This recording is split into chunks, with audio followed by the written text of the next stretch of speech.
Assalamualaikum warahmatullahi wabarakatuh. Alhamdulillah, wassalatu wassalamu ala rasulillah. Salam ukhwah, salam seduluran.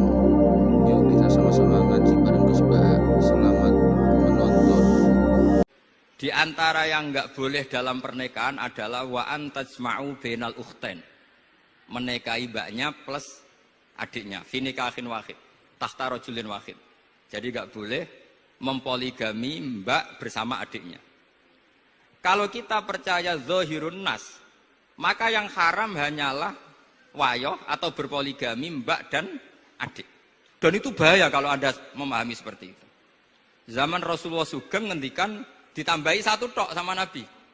Wala benal mar'ati wa ammatiha wala benal mar'ati wa kholatiha. Itu kalau orang Jawa kan satu, karena bulik dan bude orang Jawa itu sama, dari bapak ya bulik, dari ibu juga bulik. Tapi kalau orang Arab bilang min jatil ab disebut amma, min jatil dikatakan kholah.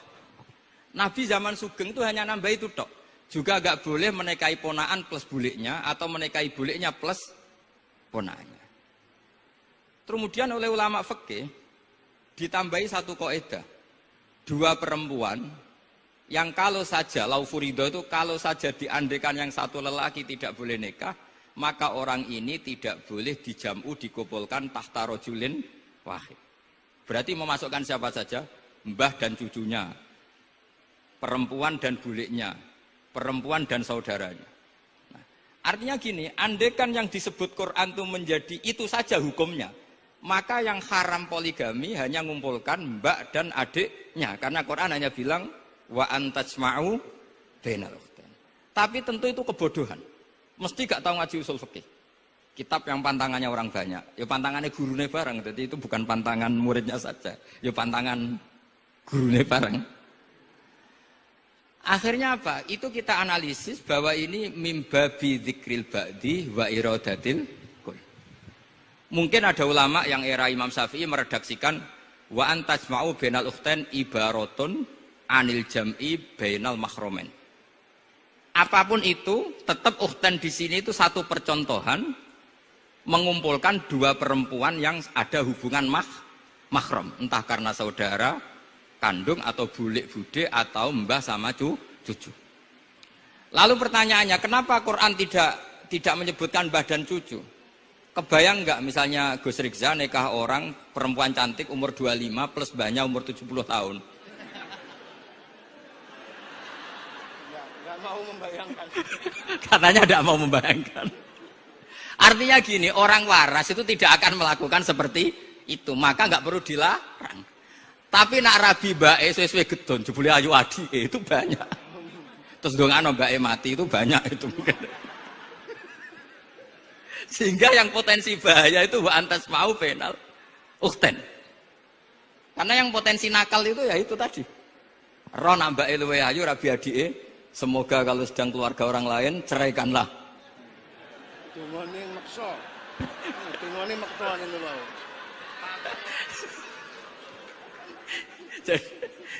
Jadi ini penting saya utarakan. Jadi ini serius tapi saya tetap rileks. Jadi mohon dipelajari lah usul fikih. Kalau usul fikih Anda kesulitan, pelajari saja kitab Syajaratul apa? Ma'arif. Nanti kitabnya saya titipkan siapa saja Pak. Insya Allah sampai ke kursi saya.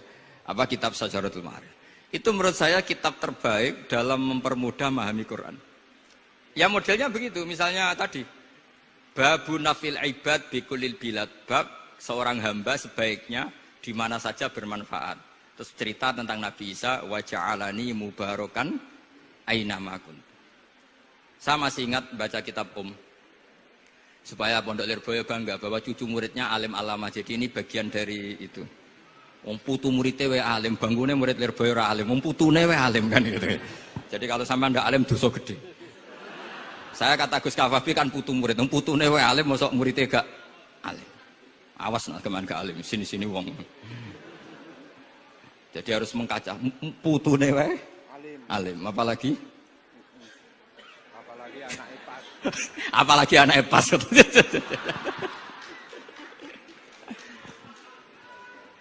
Jadi tadi sampai mana Gus? Lupa ya. Sampai adik ayu. Adik ayu. Mbake sing ayu. Didongakno tadi. Ya ditungane bentang mati adike oleh Mbak E. Tapi adiknya mati Gus. Saya teruskan lagi ya. Jadi kalau saya masih ingat baca kitab karangannya Imam Syafi'i dalam tema yang mirip ini. Ketika beliau ditanya, boleh ndak seorang lelaki uzubah tidak nikah? Waqat qala Rasulullah sallallahu alaihi wasallam andeka sunnati faman raghiba an sunnati falaysa minni. Itu kata Imam Syafi'i. Ya kalau dia tidak nikah karena benci sunnah Rasulullah itu buruk, tapi kalau karena takdir dia tidak suka nikah atau enggak payu rabi ya enggak apa-apa. Terus Imam Syafi'i ditanya, apa dalilnya? Jawabnya Imam Syafi'i itu rileks sekali. Inna wa ta'ala dzakara 'abdan sholihan wa wasafa bi annahu hasur. Terus beliau baca ayat wa sayyidaw wa hasura wa nabiyyam minas sholihin. Allah itu menyebut sekian hambanya yang soleh. Dan di antara hambanya yang soleh itu berstatus hasur, orang yang tidak nikah. Artinya tidak nikah itu bukan mengganggu kesalehan. Maka uzubah itu halal. Semudah itu dulu orang memahami Quran. Kok sekarang jadi sulit itu salah gurunya apa salah muridnya? Jadi ini cobalah di apa ya, saya memang ingin supaya Pondok Lirboyo itu mudah sekali paham Quran. Saya ini termasuk heran ya, kenapa saya yang ngomong tafsir itu menurut saya biasa saja sama. Tapi saya kata orang banyak itu sudah mufassir. Kenapa saya ngomong biasa saja? Karena ya tadi dengan perangkat-perangkat ilmu kayak usul fikih, kayak fikih sendiri, termasuk kitab Sajarut, memang memahami Quran itu gampang. Wong kafir saja bisa paham dulu. Umar ketika paham Quran itu belum mondok Lirboyo. Masih kafir. Enggak pernah jadi mustahik. Apalagi wakil rektor, enggak pernah. Tapi ketika adiknya Fatimah baca Quran, Toha ma anzalna 'alaikal Qur'ana litashqa illa tadhkiratan liman, itu dia paham dan menjadi masuk Islam. Itu coba fahamnya itu sama ngajinya dulu mana? Dulu fahamnya karena Quran itu muyassar, mudah. Pernah ada seorang ustadz yang mungkin kalau sekarang agak ekstrim lah. Sama ndak usah bilang cingkrang, ndak usah, pokoknya agak ekstrim. Kamu kok senengannya nuduh orang itu.